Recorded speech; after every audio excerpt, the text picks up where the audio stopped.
Washington. I want to welcome everyone. Turn this off. Would like to welcome everyone to the 6th event sponsored by the Robin Niman Mikvah Education Fund. My name is Lori Cohen, and I'm a member of the Robin Niman Mikvah Education Fund Programming Committee. I would like to extend a special welcome to community Rebbitzins who are joining us this evening. Thanks to Zoom, we have people who may be joining us from outside our area. One of our goals is to create akdus in our community around our mikvah. If you are in the greater Washington, D.C. area, we would love for you to identify yourself as a local by clicking on the reaction icon at the bottom of your screen and clicking on the clapping hands. Or feel free to raise your hand and wave if you have your camera on.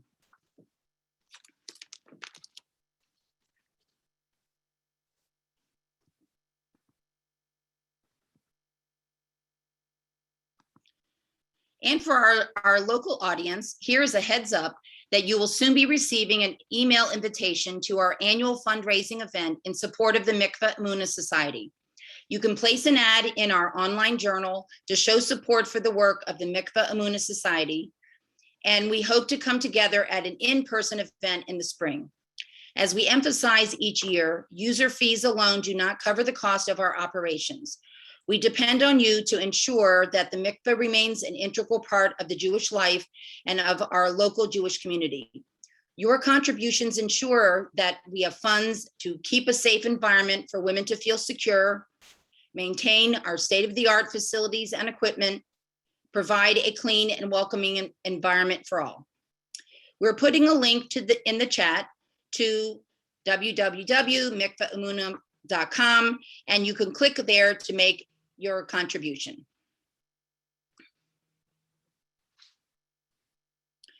As a reminder, this program is for women only. For those who did not know her, Robin Niman was the manager of the Wallerstein Mikvah here in Silver Spring before her patira 2 years ago. She was a well-known mikvah educator and a dynamic teacher and social worker who transformed the experience for women going to the mikvah in many parts of the country. Robin was beloved by all of us who knew her, not only for her dedication to mikvah and taharas hamishpacha, but also for her warmth and compassion and terrific sense of humor. With the blessing of the Niman family, the Mikvah Emunah Society established the Robin Niman Mikvah Education Fund to honor Robin's memory and perpetuate her legacy. We hope that our efforts pay tribute to the tremendous contributions that she made to our community, especially to the practice of taharas hamishpacha. This fund is dedicated to training mikvah attendants and greeters in our community and beyond, providing taharas hamishpacha and related educational programming, such as this one tonight, and sponsoring kala classes for brides in the greater Washington community who are unable to pay. A Robin Niman Mikvah Education Fund Programming Committee, made up of women from most of the shuls in our area, has been planning online events. If you missed any of our past events, recordings of most of the events are available on our website, and we will be posting a recording of tonight's presentation there as well. And now for our program. As some of you may recall, the very first Robin Niman Mikvah Education Fund event that was held last October was a talk on the challenges that some women experience going to mikvah. We've heard from many of you that going to the mikvah can be stressful, and all the more so since March 2020, when we have had to deal with COVID. If you've made an appointment to use the mikvah here in Kent Mill during the height of COVID before vaccines, you are likely to come in contact with our speaker tonight. We are blessed to have her in our community, a fabulous mikvah educator, the manager of the Wallerstein Mikvah, Chayie Chinn. Chayie's presentation tonight, Destress the Dip, Debunking Common Misconceptions about Mikvah Preparation, draws on Chayie's experience as a mikvah attendant and kala teacher. Over the years, she has encountered many women who have made their mikvah preparations more complicated and stressful than necessary. It is our hope that you learn something tonight that will help make your life easier. Please note that while Chayie will be addressing halakhic matters, we encourage you to consult your own Rav on these topics. We are also excited to announce that there will be more opportunities to learn about taharas hamishpacha starting later this month. The Rabban Niman Mikvah Education Fund will be offering Chayie's comprehensive 6-session refresher course. This course is only for women in the greater Washington, D.C. area. We will be publicizing the details locally. In December and January, also just for locals, Kent Mill Synagogue Yoetzet Halacha Bracha Rutner will be offering her 2-part high-level refresher course. And just a few housekeeping items before we get started. We've placed all participants on mute, and we ask yourselves to keep yourself muted throughout the presentation. If you have a question that you'd like discussed at the end, please send it to Mikvah Q&A, send Qs here. You will see an option to send your question to Mikvah Emunah Society, but please only chat to Mikvah Q&A. Once Chayie finishes her presentation, I will be asking her the questions. All questions will be anonymous, and we will not identify you by name unless you ask us to. Chayie, we look forward to your presentation. Thank you, Lori. I appreciate that. Hi, everyone, and welcome. I'm really, really thrilled to see everyone here, and I hope that you all enjoy this presentation tonight. I would very much appreciate if you all put your cameras on if possible. It's just a little challenging to look at a bunch of black boxes, and I would love to see everyone's faces. A couple of housekeeping items and a disclaimer. So like Lori said, hold on to your questions until the end of the session. Hopefully I'll have covered all or most of your questions during my presentation. And if not, you can ask questions at the end. My local posek looked at and approved my notes. I'm going to be covering the basic halachos as I learned them and as I was trained to teach them, but I'm not a posek, obviously. So as always, consult with your own Rav if you have a question, or if what I tell you differs from what you learned from your Kala teacher, or what your own Rav tells you. Okay, a couple of important things to understand before we get into the actual misconceptions about preparation. Why is tonight's topic so important? As the mikveh director of the Wallerstein Mikvah in Silver Spring and a Kala teacher, I hear from lots of women on a regular basis that mikveh preparation is super stressful. And I'm going to be honest here, I used to stress about this as well many years ago. Some women have told me that they already start stressing about the prep from the day they get their period. Think about it. If that's the case, it means some women spend somewhere between 12 and 14 days stressing about a process that should take approximately an hour. A woman recently told me she's on long-term birth control, the kind where she can go a year or 18 months without getting a period and becoming a nida, just so she can avoid going to the mikvah. That really tells us a lot. Deracheha darchei noam, the Torah's ways are pleasant. So if you're stressing about mikvah preparation, chances are you're overdoing it. And that's why we're having this presentation tonight. Chafifa is a word we're going to be using. It's the Hebrew word for preparation that has to be done before Tavila. Literally, the word chafifa means washing. Now, just to give you something to think about, some perspective on mikvah preparation. In 1925, only half of all the homes in US had electric power. So think about how women, as recently as the early 1900s, prepared for going to the mikvah. Probably sitting in an oversized metal bucket and pouring water on themselves by candlelight. Women had real dirt on them, like dry mud, etc. Yet we have no doubt that these women and women since the times of Sarah Imenu were preparing in a way that was 100% halachically okay. Now these days, we're generally very clean. On any given day, you're probably 50 times cleaner than women 100 years ago, right after their weekly bath, even if you haven't showered in 4 days, which I don't recommend. We also have indoor plumbing and we're able to bathe with ease, ensuring that we're clean and that we're chatzitza free. I'm going to define the word chatzitza in a minute, so don't worry. So there's nothing really at all that we're going to cover in preparation that you haven't been doing since you started bathing or that you don't do at some point of the day, the week, or the month. The only difference is that before Tavila, you're doing these things within a time frame as close to Tavila as possible. Now, I know that this presentation is about mikvah preparation and not about the beauty of the mitzvah of Tavila, immersion in a mikvah, but I would be remiss if I didn't mention just one beautiful thought. And hopefully this beautiful thought can help you. As we know, mikvah is not about physically cleaning ourselves. A bath could accomplish that. It's about transforming ourselves spiritually. Just like a convert has to immerse in water in order to change his or her identity from a non-Jew to a Jew, women's immersion in the mikvah transforms them spiritually. When a fetus comes out of a womb and becomes a human being, a baby, that's a physical transformation involving water as well. So we understand that water has the power of transformation both physically and spiritually, which is something that we as women can take advantage of. The Sefer HaChinuch tells us that when we toivel, we should see ourselves as just having been created in that moment. The moment that we're going into the water is like we were created right then.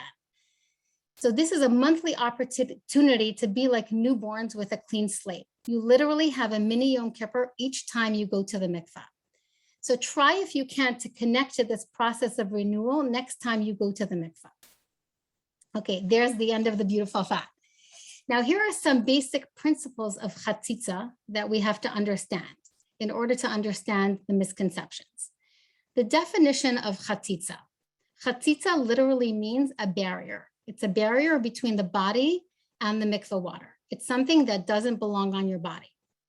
If there's a chatzitza on your body, it may invalidate your tavila, emphasis on may, and we'll talk more about that in a minute. So there are two different halachic levels of chatzitza. There's doraisa and derabanan. Doraisa, according to Torah law, a chatzitza is something that covers the majority of your body and is something that you don't want on your body. We call this something you're makbid about, something you're particular about, something you consider foreign and you would plan to remove. Derabanan, according to rabbinic law, a chatzitza is something that meets only one of these conditions. So either it covers the majority of your body or you mind its presence on your body. So what does this all mean in practice? Basically, a barrier of any size is considered a chatzitza if you would remove it at some point. Even if you don't mind it on you during Tavila, if you would normally remove it at another time, the most classic example being a ring that you remove when you're baking challah, it's considered a chatzitza. In addition, if most women would consider the item a chatzitza, halacha says it's a chatzitza even if you personally don't mind it on your body. So if you personally don't care about something, but most women would, you can't just say, I'm not makbid on this, I'm not particular on this, about this. The bottom line is we make sure not to have chatzitzas on us during Tavila, and therefore we remove them during chafifa, the washing process. But as you'll see soon, after proper preparation, you will most likely not have any chatzitzas on you. Fun fact, in the times of the Beis HaMikdash, these halachas apply to men as well, in terms of getting themselves out of a state of impurity, out of a state of tumah. So Mirat Hashem, when we have the Beis HaMikdash again, men are going to have to do chafifa too. Yay. Okay, we're going to talk about the three main reasons that women may have anxiety about mikvah preparation. If you stress about mikvah preparation, try to identify which of these three it is. It could be one, it could be two, it could be all three. One, clinical anxiety or clinical OCD, as opposed to regular stress. So for this, if you have clinical anxiety or clinical OCD, clarification of the halachas are not going to suffice for you. So someone who falls into this category will typically need professional help. Two, the anxiety is only mikvah related. You don't have anxiety in other areas of your life. So if this is you, you may have learned the halachas incorrectly, or it was taught to you in a very fearful way. Number three, you have a fear that you're going to cause your husband to sin. Hear about this a lot, the causing the husband to sin piece. So it's really crucial to understand that most chatzitzas you would discover after Tavila would be defined as a chatzitza derabana, right? A rabbinically ordained chatzitza. So even if you toiled with a chatzitza, that's not a sin that has a punishment of kares. Women get very stressed about kares in relation to taharas hamishpacha, and they think it applies to all the halachas of taharas hamishpacha. So while preparation for mikvah is serious halacha, we don't need to be overly stressed about this. If you have a chatzitza, even if you toiled with one, so you were over on a chatzitza derabanan. I don't mean to make light of rabbanans, but I just want to put this in perspective. I also want to mention something about sins, about averos. As humans, we will make mistakes, but we have this wonderful process called Shiva Repentance. The Gemara in Pesachim tells us that 7 things were created before the creation of the world, and one of them was teshuvah, meaning the Ribbono Shel Olam knew that humans will make mistakes, and he built in the process of tshuva into creation. Obviously, we don't say, achta v'ashuv, I will sin and then I'll repent. We're talking here about b'shogeg, unintentional mistakes. So speaking of humans, perfection isn't a Jewish thing. The Gemara in Yuma says, Lo nitna Torah l'malachei hasharis. The Torah was not given to angels. It was given to us humans who are by definition imperfect, like I mentioned before. I want to repeat something that Rav Yitzchak Berkowitz, a well-known and respected posek in Eretz Yisrael, teaches in his training for Kala teachers in terms of preparation. He says it like this: you do it once, you do it well, and you don't do it again. Now, obviously, if when you're checking yourself, we'll get to that part later, you discover something that you didn't do properly, you will do it again, but we'll get there. So bottom line is we do chafifa properly, but we're not focusing on perfection. A note for newlyweds, it's normal for newly married women to take more time than what is considered normal and to be a bit anxious, but this should dissipate after a few months of marriage. And one last thing, know that if mikvah prep is stressful, chances are that the stress won't go away suddenly after your tefillah when you're going home. Most likely, it's still going to be there when you get home. Elevated levels of cortisol, which is your body's main stress hormone, remain elevated for several hours. Okay, now on, we're going to get to the practical part of this presentation, now that I framed it a little bit. So mikvah preparation has 3 steps. The 3 steps are 1, washing, which includes bathing and showering. Number 2, combing the hair on your body. And number 3, a visual check. We're going to learn what the misconceptions are, as well as what the halachos are, and how to simplify and de-stress the process. So I made a list of the 16 most common misconceptions that I've heard about. Don't worry if you missed something, by the way. I created a PDF of this presentation of the misconception part. And if you fill out the post-event survey, you'll be able to request there to receive this list of misconceptions by email. Okay, here we go. Number 1, scrubbing. Misconception. I have to scrub my body, my hair, all my rough skin and calluses. Fact, you have to properly and thoroughly wash your entire body and hair with soap and shampoo using warm water. It's important to understand that this is how we usually wash ourselves on most days, so you don't need to go crazy. On a usual day, when you bathe or shower, you're washing the back of your knees, right? And when you're washing your arm, you're not flexing your biceps so that the water doesn't reach the inside of your elbows, right? It's the same when you prepare for the mikvah. We're going to do a small exercise. So right now, everyone all together, look at both of your arms for 5 seconds each. Pull up your sleeves. Look, count to 5. 1, 2, 3, 4, 5. 1, 2, 3, 4, 5. Everybody, anybody? Any visible chatzitzas?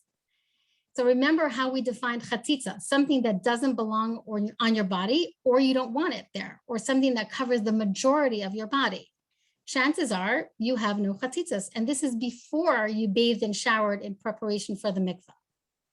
Now, here are things that you do want to make sure to remove: creams, residue from waxing, Band-Aids, patches, adhesive, and all makeup. Now, speaking of makeup, here's a suggestion. Go easy on eye makeup that day, maybe even avoid mascara. This is not a halacha, just a practical suggestion so that you don't have to be frustrated when you're having a hard time getting your makeup off. Frustration is stress. Okay, number 2, the bath. Misconception. I have to sit in the bath and do absolutely nothing else while I'm sitting in the bath. Fact, you can wash any part of your body or cut your fingernails and toenails while you're in the bath. But if you just like to veg in the bath and stare at the 4 walls, by all means, go ahead. This may very well be the only alone time you have this month. And here's another practical tip. If you're texting, make sure not to drop your phone in the tub. Yes, that happens to people. Now, if you don't have access to a bath that day, call your Rav and ask a Shaila and he'll tell you what to do. Number 3, water temperature. Misconception. The bath and shower water have to be really hot. Sometimes it's so hot, I feel like I'm gonna faint. Fact, it only needs to be warm. Of course, if you like bathing in hot water, go right ahead, but you don't need to. Number 4, length of time in the bath. Misconception, I have to sit in the bath for a minimum of 30 minutes or more. Fact, halacha doesn't actually specify how many minutes you need to sit and soak in the bath. I know, I just told you something shocking. Suggested time is 20 minutes or more if you want to just sit there and relax. What bathing in warm water accomplishes halachically is, if you have chatzitzas that can't be removed for whatever reason, like scabs, corns, calluses, hard skin, those are no longer considered chatzitzas and don't need to be removed, as they are now soaked and softened. Note, by the way, that some but not all Sephardic authorities hold that a bath is not needed and can be substituted with a long shower. So if you're Sephardi, please go according to your tradition, your Mascara. Number 5, length of total prep time. Misconception, I must spend a full hour in total on my preparation. Fact, an hour is the suggested amount of total prep time, but not a must. I should say that an hour is a very average and normal amount of time and what I teach and personally practice myself. Now I'm going to explain where the suggested 1 hour time frame comes from. There are 2 opinions in the Rishonim about when a woman should do her chafi for her preparation. One opinion is that she should do her prep during daylight. The other opinion is that she should do it as close as possible to Tavila, which is always at or after nightfall. So to satisfy both opinions, there's a halachic compromise. We start our chafifa close to shkia, close to sunset, which is still considered daytime, and we continue it into nightfall. Now, if you think about that, the amount of time between sunset and nightfall is roughly how much? An hour. So now you get where this 1 hour idea comes from. If you're not able to start your complete prep before sunset, which happens to a lot of people, not only in the winter when sunset is early, but anytime you're at work or whatever, just make sure to do one thing before shkia, like cutting your nails, and that's good. That's considered that you started your prep before shkia. The only time that a full hour is required is if a woman only begins her preparation from scratch after shkia. The reason being that a woman may do her preparations too quickly if it's already nightfall and she knows it's already halachically allowable for her to toivel. So that's where the 1 hour time frame comes from, to ensure that she's not rushing and she's doing chafifa properly. Order of preparation. Misconception. I have to do my chafifa in a certain order. And if I do it out of order, I have to start all over again from the beginning. Fact, it makes 0 difference halachically in what order you wash yourself. Remember, the objective is to wash yourself and remove any chatzitzos. That's all. The reason you may have learned the steps in the head to toe order was because this way your teacher knew that she was covering everything with you and not skipping any part of the process. So it was simply practical for her to go in order from head to toe. Number 7, fingernails and toenails. Misconception. I have to cut my nails all the way down so that there's no white part of my nail left, and I have to remove every little piece of skin around my nails. Fact, you have to remove any dirt under your nails, remove nail polish, and cut your nails. There are different opinions about how long your nails may be, but the bottom line is that you have to cut or file some of your nail. Your nails don't need to be super short, and you are certainly allowed to leave white on your nails. If you start bleeding when you're cutting your nails, that really means you're cutting them way too short. And if you have fungus on your toenails or an ingrown toenail, Do your best and move on. We're not expected to try to get rid of something that's impossible to get rid of. Little pieces of skin around your nails, the kind that you pull off, and there are many more of them all the time, or they keep popping up, are not a chatzitza. Suggestion, by the way, if you like manicures and pedicures and you can afford it, it's always nice to go to the nail salon the day you're going to the mikvah or the day before and get a manicure and pedicure, and this way it's done. And many salons will allow you to come back the next day for nail polish without charging you an extra fee. Number 8, combing hair. This one is one of the biggest misconceptions, and for many women, the most stressful part of the prep. So here we go, misconception. I have to comb my hair, then remove the hair from the comb, then comb again, and then check the comb again to see if more hair has come out. I have to repeat this until I no longer see any new hair coming out in the comb, because there may not be any hair on my head that's not attached to my scalp. Yeah, that was a long one. Fact, you have to get knots out. That's all you have to do with your hair. You comb once or maximum twice all around while your hair is wet to get the knots out, and that's it. It's actually not possible that all of the hair on your head is attached to your scalp, and at any given time, there's always hair floating around on your head. So combing over and over again to remove all loose hairs is really an exercise in futility. Practical tip, you may want to comb your hair while you're in the shower. Some women find that the shower water makes it easier to get knots out. If you comb your hair after your shower, first put on your robe so that when you comb your hair, the hair you're combing out will go onto the robe and not onto your skin on your back. Combing your hair should take no more than 3 minutes, or maybe a minute longer if you have especially long hair. I'm going to repeat that. Combing your hair should take no more than 3 minutes, or maybe 4 minutes if you have especially long hair. If you're combing your hair for longer, you're overdoing it. Although we generally don't use conditioner on the day we go to the mikvah, if you have super knotty hair, use a bit of conditioner and then make sure to rinse it out well, because it does leave a residue and is generally considered a chatzitza. Other hair on your body should also be combed to get rid of knots. Okay, number 9, shaving of body hair, legs, and underarms. Misconception, I must always shave before going to the mikvah. Fact, you only have to shave if you do so with any kind of regularity, which goes back to the concept of being makpid, being particular.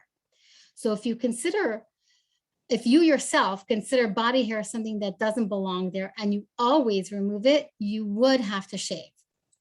Suggestion, shave a day or two before so you don't get all those little tiny annoying hairs that stick to your legs.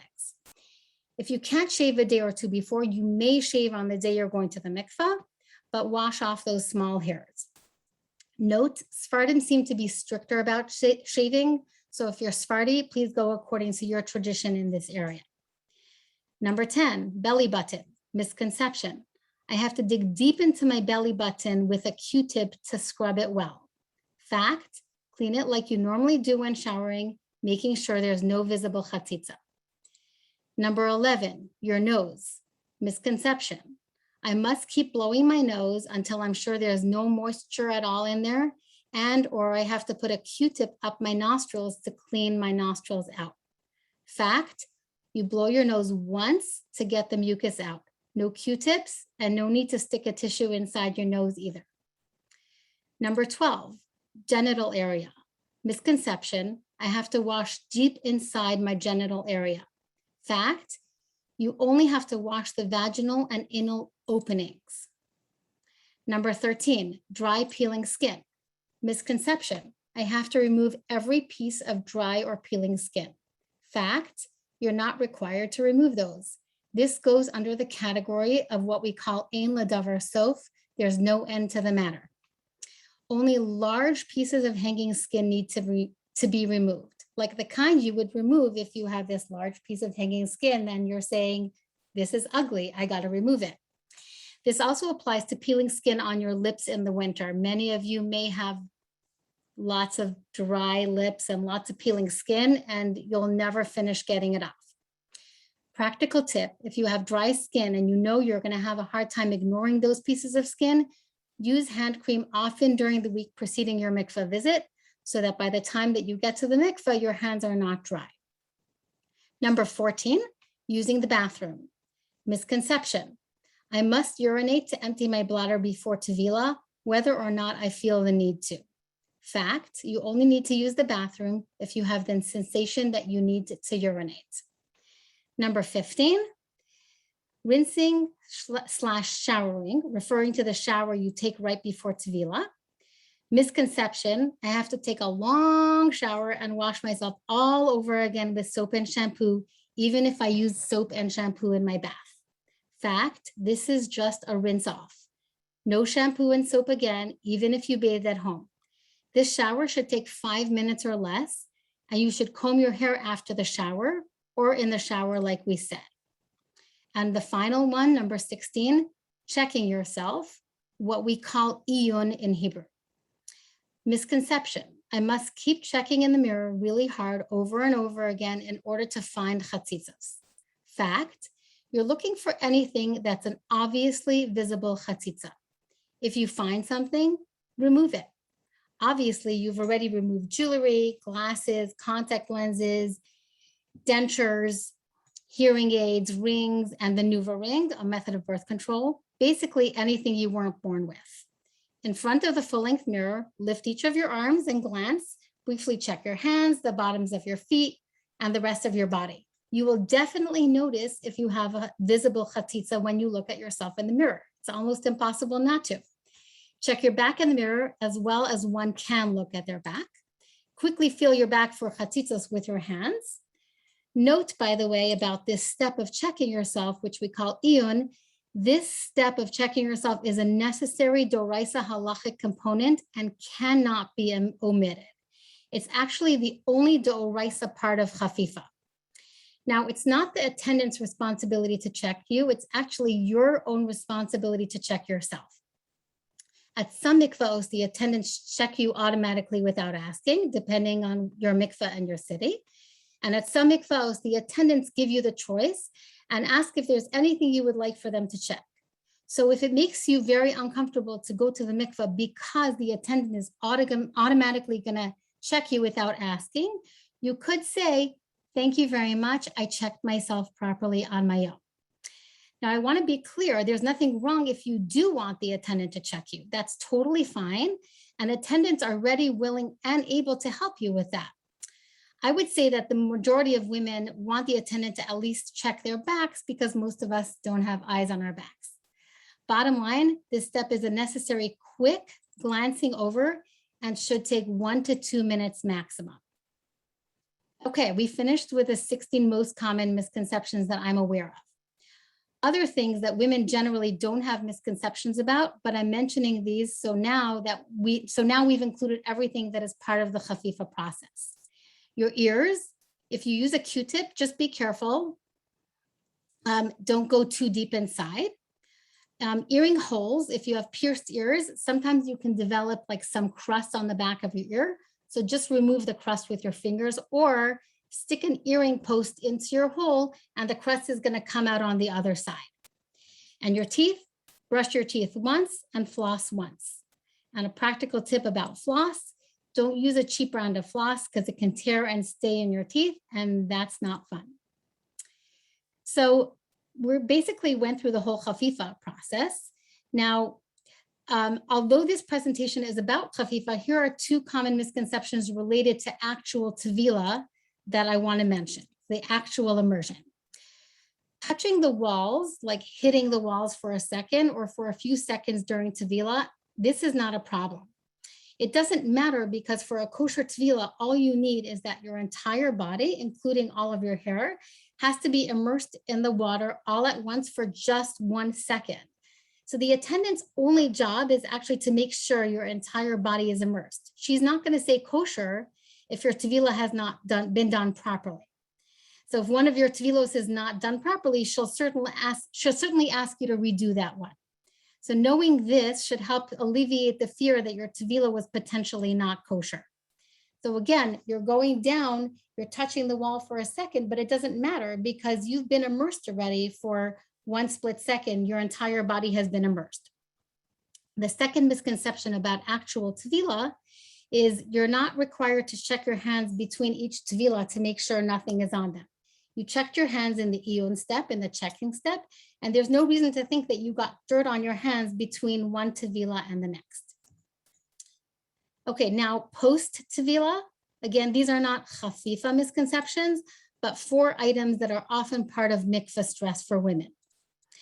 So please resist the urge to check yourself when you get back to your preparation room. You know you did everything properly and just trust yourself. If you find a chatzitza after Tavila or you forgot to do one of the preparations, don't assume you have to Tavil again. If you're still at the mikvah, ask the attendant what to do. She may know if you need to Tavil again. If she doesn't know, she'll suggest that you call your Rav, or she'll offer to call a Rav on your behalf if you don't want to call yourself. If a Rav tells you that b'diavad, you don't have to Tavil again, don't worry, it's 100% okay. B'diavad does not mean, well, it's really not okay halachically, but we're just going to say okay for this time. B'diavad does not mean you're a loser.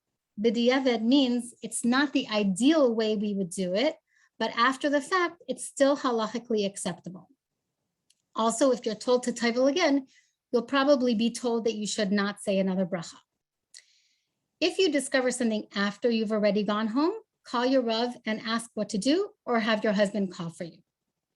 Be aware, by the way, that having to Tavil again is not something that should happen on any kind of regular basis, like maybe once or twice in your life. So I just want to say some practical tips to make your preparation easier and less stressful. You may start some of your prep during the day if that makes it less stressful, like cutting your nails or removing makeup. This could be a good idea if you're short on time, because you could do part earlier in the day and part closer to Tavila. However, if when you get to the mikvah, you're redoing everything you did earlier, you're defeating the purpose. If you're spending an hour earlier in the day and an hour at the mikvah, your total prep time is actually 2 hours, which is overkill. Every mikvah has a preparation checklist in each room. If you did everything on the checklist, you're good and you don't need to think about anything else. That's why the checklist is there. I'm also happy to share our mikvah's checklist, and you'll have the opportunity to request that as well in the post-event survey form. To give credit where credit is due, this checklist was adapted from the Lower Merion Community Mikvah's checklist. Try to reduce the stressors that are not necessarily related to the actual chafifa. We don't have time to go into those in detail, so I'm briefly mentioning some of the most common challenges and some solutions or suggestions. Challenge: preparing with your kids around. Sure, it's stressful when you're bathing and your kids are banging on the bathroom door or you hear them crying or fighting. Easy solution for that: fully prepare at the mikvah. Then nobody's hanging around your room and you don't have to know what's going on. Challenge: getting out of the house at night. Suggestion: work on this before you have to go to the mikvah. Every woman should be able to get out of the house at least once a month for an hour, and even more than an hour, but that's a different story. I repeat, every woman should be able to get out of the house at least once a month. And not only because you have to go to the mikvah, it's for your self-care and your mental well-being. Challenge: you hate taking a bath. This is common, I know that. If the reason you don't like taking a bath is because you feel like you're sitting in your own dirt, I hear that. Here's a suggestion: start your chafifa by taking a super quick 1 or 2 minute shower and then do your bath. That will help maybe. This is not a halacha, nor a halachic suggestion, nor a minhag. It's just a practical tip. Challenge: you're scared of water. Solution: get help from an aqua therapist, even if it's been many years that you've been dealing with this. Challenge: you have no time to prepare. Solution: arrange your day in a smart way. Don't do extra things that don't have to be done that day. Schedule them for a different day. For dinner, serve mac and cheese, order pizza, etc. This is not a day to make a fancy dinner. Challenge: you're exhausted, and while you and your husband have a good and loving marriage, there's a lot of pressure, real or imagined, to be intimate when you come home that night. This is also very common. Suggestion: this requires open and honest communication between you and your husband so that practical solutions can be found that work for both of you. This is, of course, beyond the scope of this talk. Challenge. You're having a challenging time in your marriage, or you have general issues with intimacy. You don't stress about the actual chafifa, but of course, you're stressed about mikvah in general. Again, that's a discussion for a different time, but the suggestion is to please get help. Challenge, you're dealing with infertility or pregnancy loss or other difficult life circumstances. Of course, you're stressed. Suggestion, get all the support you can. Challenge, you're uncomfortable with the attendant seeing you undressed, and this adds to your stress. This is very common. Hopefully, you know that although the attendant has to supervise and make sure that your entire body, including your hair, is fully immersed, she is looking at you minimally and makes every effort to maintain the privacy, your privacy, to the best of her ability. She can hold up your towel or robe in front of her in a way that she can see just the top of your head going into the water.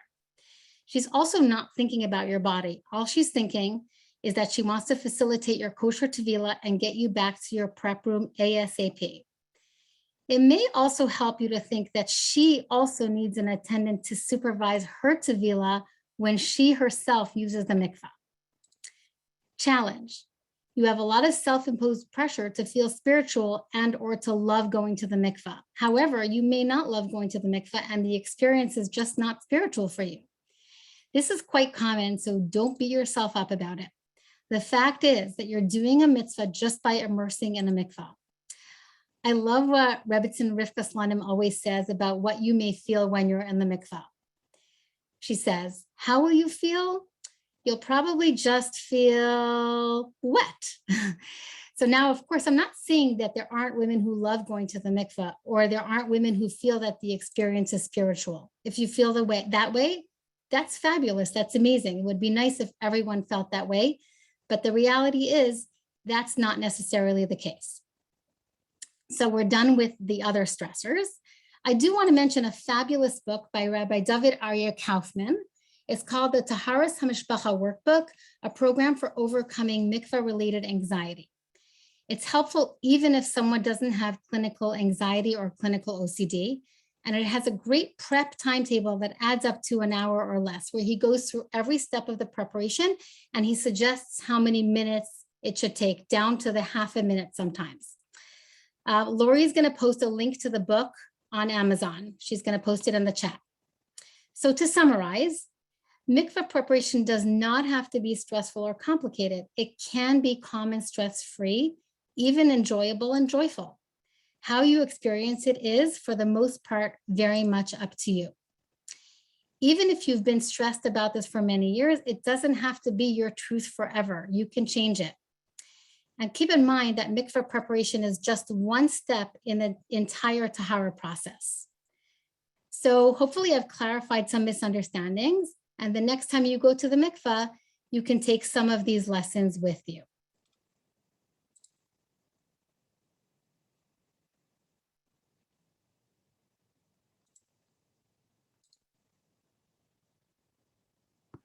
There you go. Thank you, Chayie. That was incredibly helpful. Before we turn to questions from the audience, we'll be putting a link in the chat in case you would like to support this event or future events like it. The link will take you to the Mikvah Emunah Society website, where you can make a contribution to the Robin Niman Mikvah Education Fund. I'm also putting a link in the chat with the survey.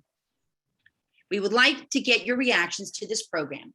We will also be emailing it out after the event. We ask that you fill out the survey so we can continue to make our events responsive to your needs, and for a chance to win a $25 Amazon gift card. So you should be seeing that on the chat. Okay, so I've put together all the questions, and if you haven't put your taken the opportunity to put in your questions, again, please send it to where it says Mikvah Q&A, send questions here. And actually, I did receive quite a few, so we're going to get started. Okay.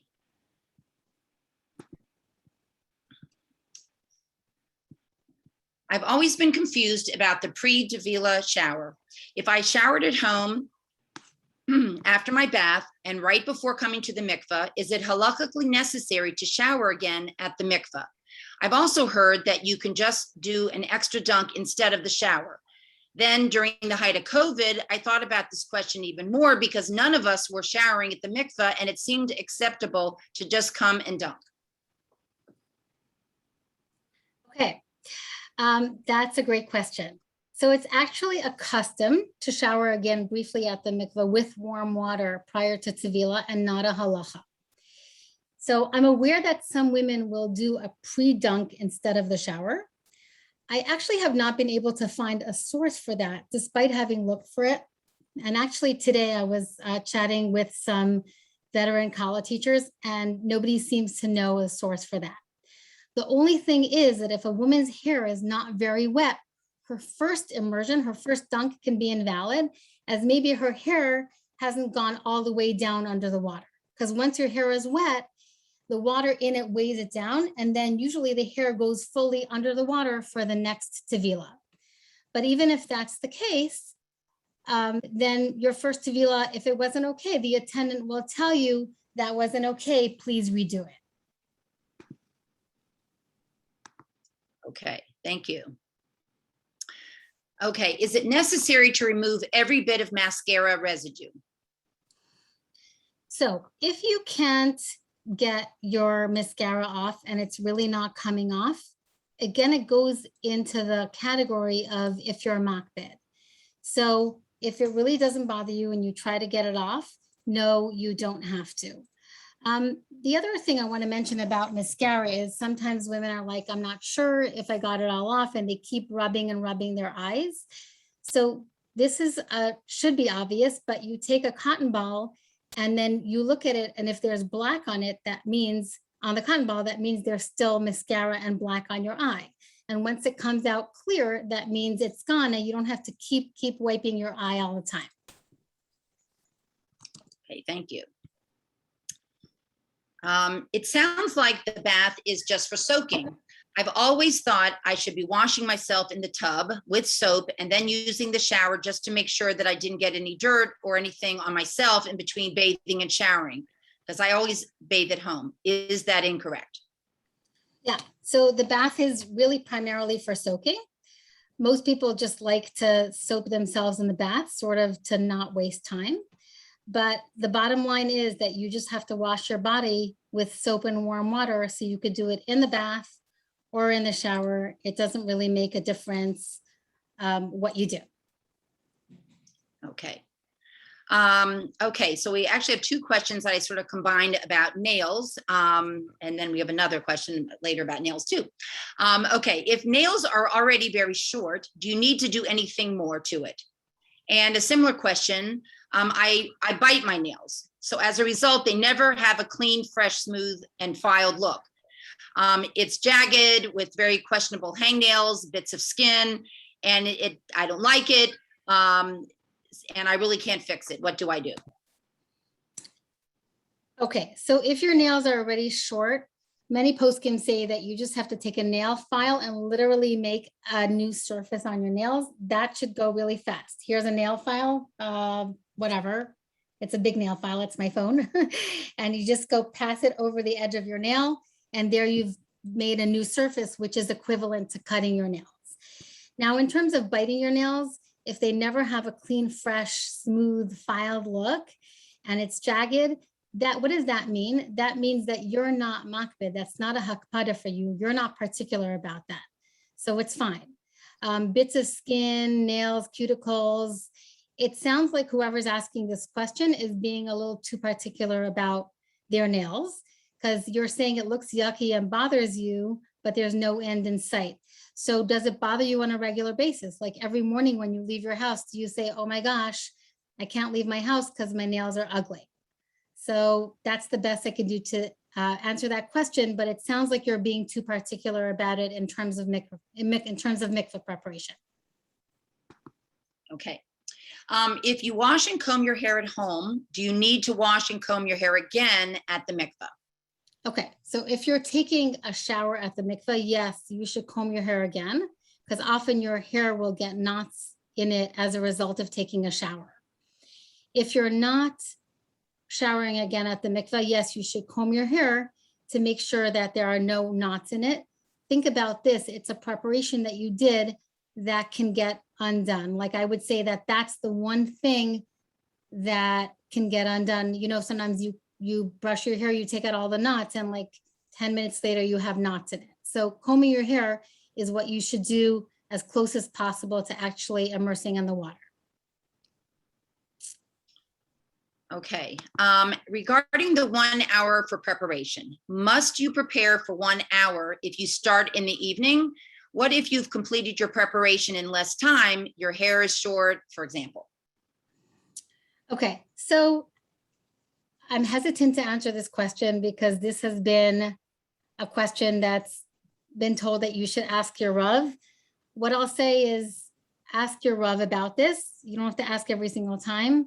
And just ask your Rav a one-time question. And if your Rav says you don't have to do the 1 hour, then just go with that. Okay. What if you find hair on your hands in between dips? And a similar question, particularly with postpartum hair loss, hair coming off on your body during mikvah dunk. What are you supposed to do? Okay. So I want to tell you about an experiment, and I probably should have included this in my misconceptions list. So I actually tried this once when I was at the mikvah. So your hair, if you put a piece of hair on your arm, when you go down into the mikvah, the hair will lift itself off of your skin. Okay, so between your 2 or 3 tavilas, how many you do, the hair is not going to remain on your body. So it's not a chatisa and it's not a problem. Okay. I have curly and knotted hair, and it tends to get caught up while trying to brush my hair and remove all the knots. Any suggestions or clarifications? Do I have to get away all the knots? Yeah, you have to get the knots, but what you should do in that case is use conditioner, because conditioner will help you get your knots out. We have always been told not to use conditioner, but if you have thick, knotty, curly hair and you need conditioner to help you get the knots out, then you can do that, and just make sure to rinse the conditioner out. That should take care of the problem for you. Okay, thank you. It's easy to get out on a weekday, but it's very stressful and awful to lie to your children and your family on a Friday night or a Chag night. How do you handle that? Okay, so lying to your children, I don't think people need to feel awful about that.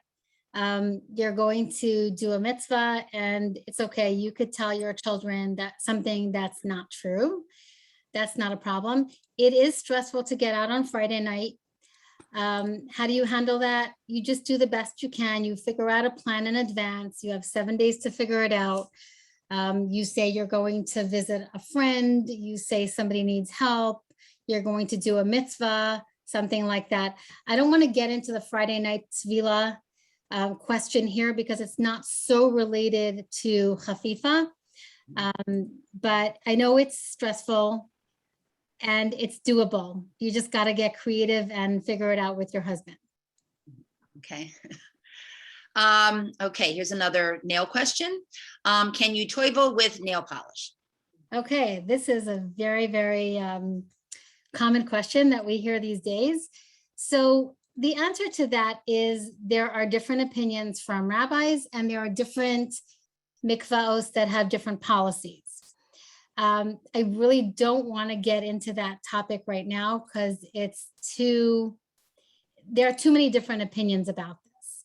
So I'm gonna just say that it depends on your rabbi, and it also depends on your mikvah. So while your rabbi may say, yes, you can go to the mikvah with nail polish, the mikvah that you're going to may not allow it. The one thing I will say is the only way a rabbi would say it's okay is if the nail polish is not chipped and it's been freshly applied.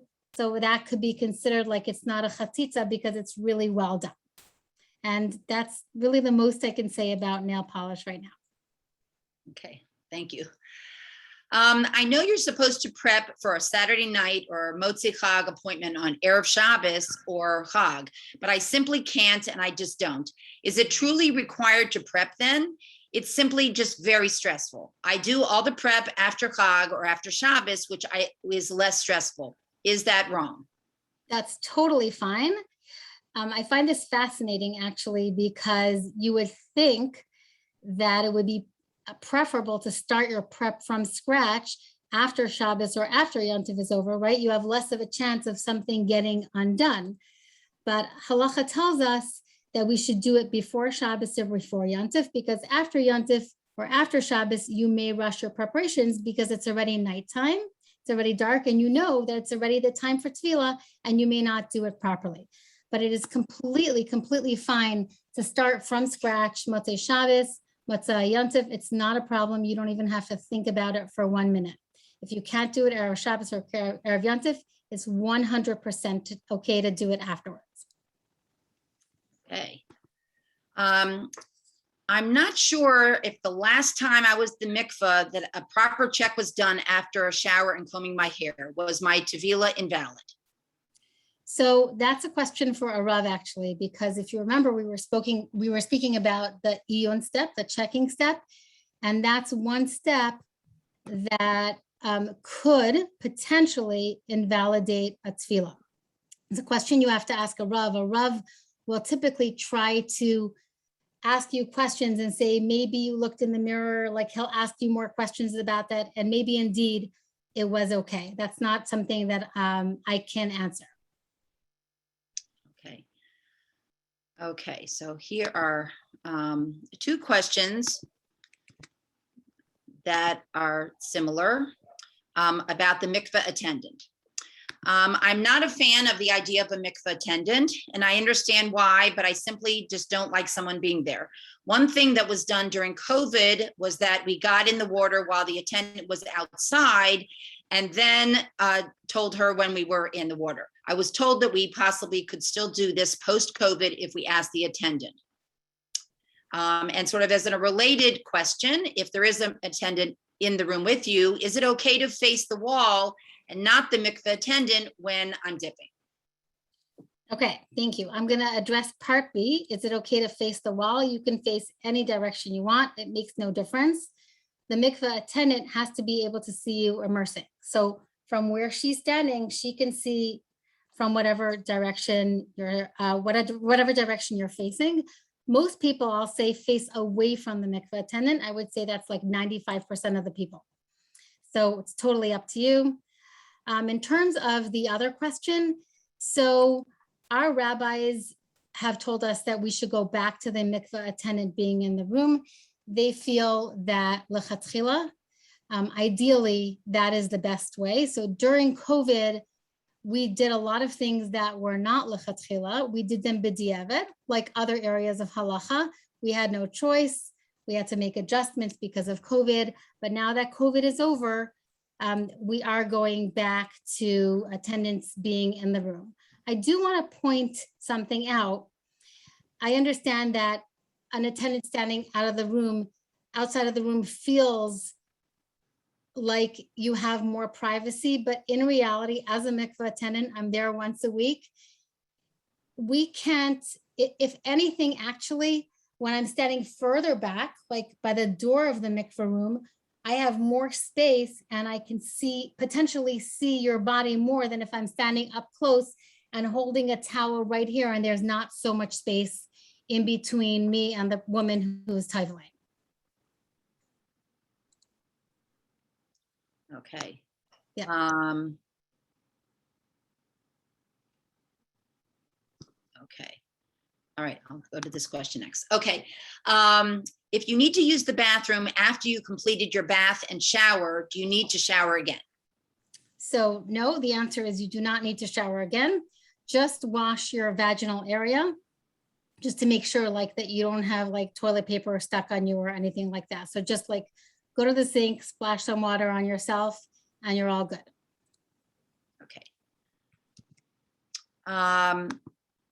When I'm toiling, if I do not hear the attendant say kosher 3 times, am I still kosher or tahor? Yes, that's a complicated question. I don't know that that ever happens. And if you don't hear the attendant say kosher, then just ask her, was that kosher? I'm not sure. That's a question that I don't know the answer to. I'm assuming that the attendant would not take you back to your room if she didn't see you do your kosher tevilos. So yes, that's a kosher tevila. I'm just going to guess halachically. But if you ever had that kind of situation, just say to the attendant, did you say kosher? And we have that often. Like sometimes women have water in their ears and we said kosher, but they didn't hear. So it's very common for somebody to say, was that kosher? Okay.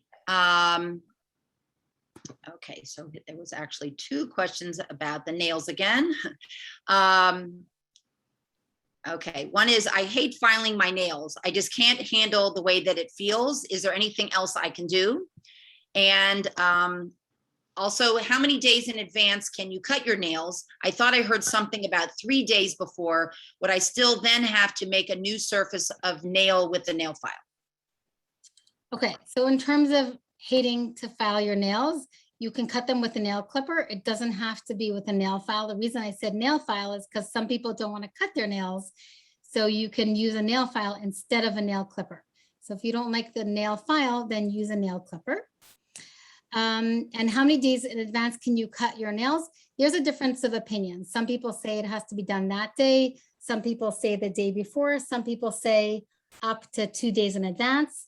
And because there's a difference of opinion, I would suggest that you call your Rav and ask your Rav. Okay. Do you have to comb your hair with an actual comb, or if you've combed your hair at home, or are fingers okay when you are at the mikvah? Okay, so Shulchan Aruch actually talks about a comb. So yes, a comb is necessary. Fingers okay when at the mikvah is usually fine for Friday night when you can't use a comb. So you run your fingers through your hair. I would suggest, so if you just combed your hair at home on a weeknight and you want to run your fingers through your hair to make sure that there are no knots, that should be fine. But if you took a shower at the mikvah, then you do need to comb your hair again because in all probability you've developed new knots. Okay. How thorough should one be with pen or marker, et cetera, that doesn't just wash off with regular rubbing with soap and water? Okay, that's a great question and something that I'm going to add on to my misconception list. So anything that doesn't have, what's the word I'm looking for? Not surface, totally blanking on the word. Anything that doesn't have any mamashas. I need an English word. Permanent? No, I'll get there in a second. That you can't feel. Erase with a substance, right? Something with a substance, then that's okay. We try to get it off, but if it doesn't come off, it's just considered a stain. It's part of your skin and it's fine. Okay. Okay, this is sort of a little bit different question. I know mikveh is a special time for tefillah. When are you supposed to daven? When you're in the water or afterwards? The answer to that is whenever you want. It's totally up to you. And if you're going to daven in the water, just a suggestion as a mikveh attendant, just tell the attendant, can I have a minute or two? So it's not awkward and she knows what you're doing, because otherwise she's not sure if you're standing in the mikveh and you're about to immerse again, because maybe you do more than the average amount of times. So just ask the attendant, can I daven? You can daven in your room. You can daven whenever you want. You can daven when you get home. You can daven all day. Totally up to you. There's no halachas about davening. Okay. Can you just take a bath alone at home and then do your showering and combing your hair at the mikveh only instead of also at home? Say that again. So taking the bath at home and then doing your shower when you get to the mikveh. Yeah, totally. That's totally fine. You could split it up however you want. I I'm a fan of doing all your prep at the mikvah. If you know me, you know that. Because think about it, if you're doing your preparation at home, you're getting undressed at home, you're doing some preparation, a bath at home, you're getting dressed, you're getting back to the mikvah, getting undressed again. That's a lot of getting dressed and undressed. So if you do it all in one place, it's just much easier and less steps.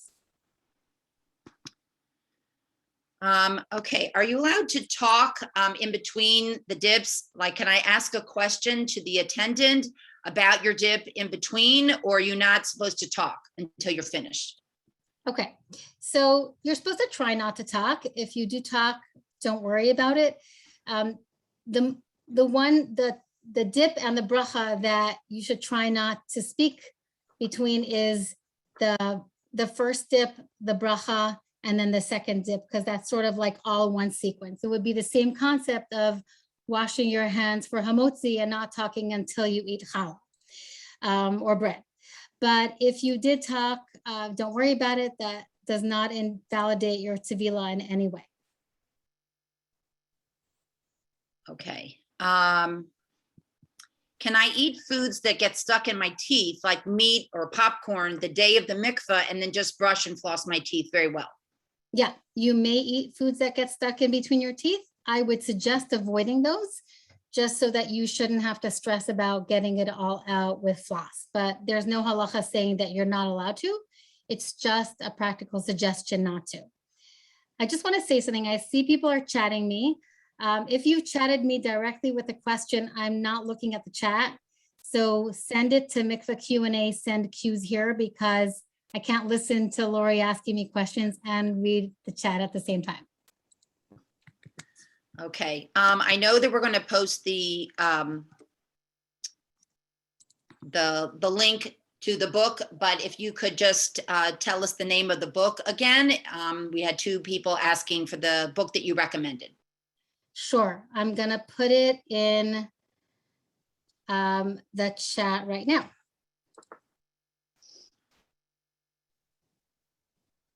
Yeah, I'm gonna put it in the chat. Okay. All right.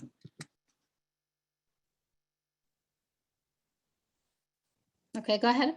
Okay, I was waiting for you to do that. Oh, okay, fine. Done. Maybe. Okay, there we go.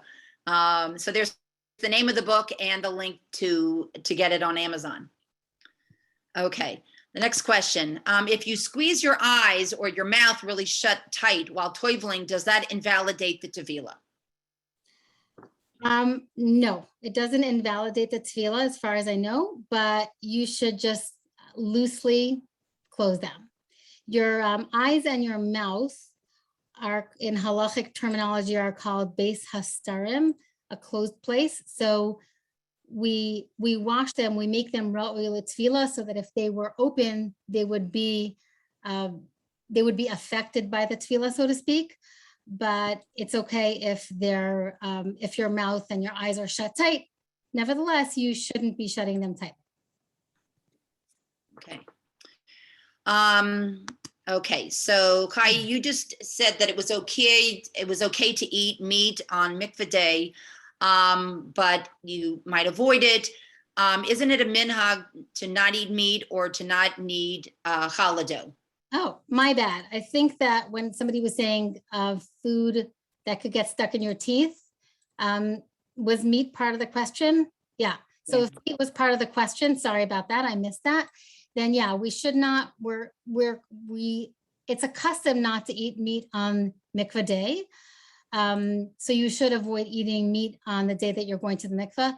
If you ate meat on the day that you're going to the mikvah, it's okay. You could still go to the mikvah that day. As a matter of fact, on days that it's a mitzvah to eat meat, like Purim and Chol Hamoed on Yontif, we don't not go to the mikvah just because we ate meat that day. So again, don't eat meat that day, but if you did, then you can still toivel. But yes, we're not supposed to. Thank you for asking that again, because I missed the meat part. Okay. And sorry, the kneading dough. Kneading challah. Yeah, right. the kneading challah dough again is more of a practical suggestion. It's not usher to knead dough, but as you know, when you're kneading dough, like in your fingers, Dough can get stuck, but you could just take a nail brush and brush it off and it's not going to be a problem. Okay. A long time ago, I was told to use unwaxed or unflavored floss before mikvah because the wax could leave a coating on your teeth. Is that true? So I've heard different things about this. I'm actually not sure. Thanks for asking that question. I'm going to try to ask my posek about that question.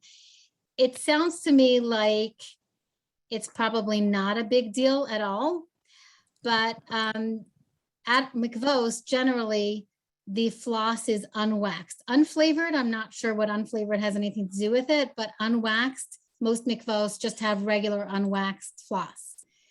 So if you used waxed floss, I highly doubt that that would be a problem, especially if you brush your teeth quickly right after that. Okay. I get very stressed in the water. What is the correct stance when immersing? Okay, Like how to stand. How to stand? Okay, so you just stand straight. We're told to like sort of lean forward so that the water gets to all the parts of your body, like under your breasts, but you don't really have to stress about that. When you're in the water, like your body is not going to be perfectly straight. Your body's going to sort of lean forward on its own. So just don't worry about that and just stand however you stand. Chabad people, some Chabad people, I should say, have a minhag of spreading out like a fish. So they sort of do a belly flop. That's Chabad minhag only. But for everybody else, just relaxed. Your body is relaxed and not tight and not just straight, but not something to be stressed about. Don't worry about it. Okay. I think those are our questions. Thank you, Chayie. Hopefully we have clarified some misunderstandings here. And the next time that you go to the mikveh, you'll take some of these lessons with you. If you had a more personal question or one that was not answered, there is a place on the survey to put your contact information and Chayie will be in touch with you directly. We are working on the next event of the Robin Niman Mikvah Education Fund. Stay tuned for more information on the next event and Chayie's refresher courses. Please fill out the survey if you have not already, and you'll have a chance to win a $25 Amazon gift card. We would love to hear your feedback on tonight's event and suggestions for future programming. Thank you all for coming, and good night.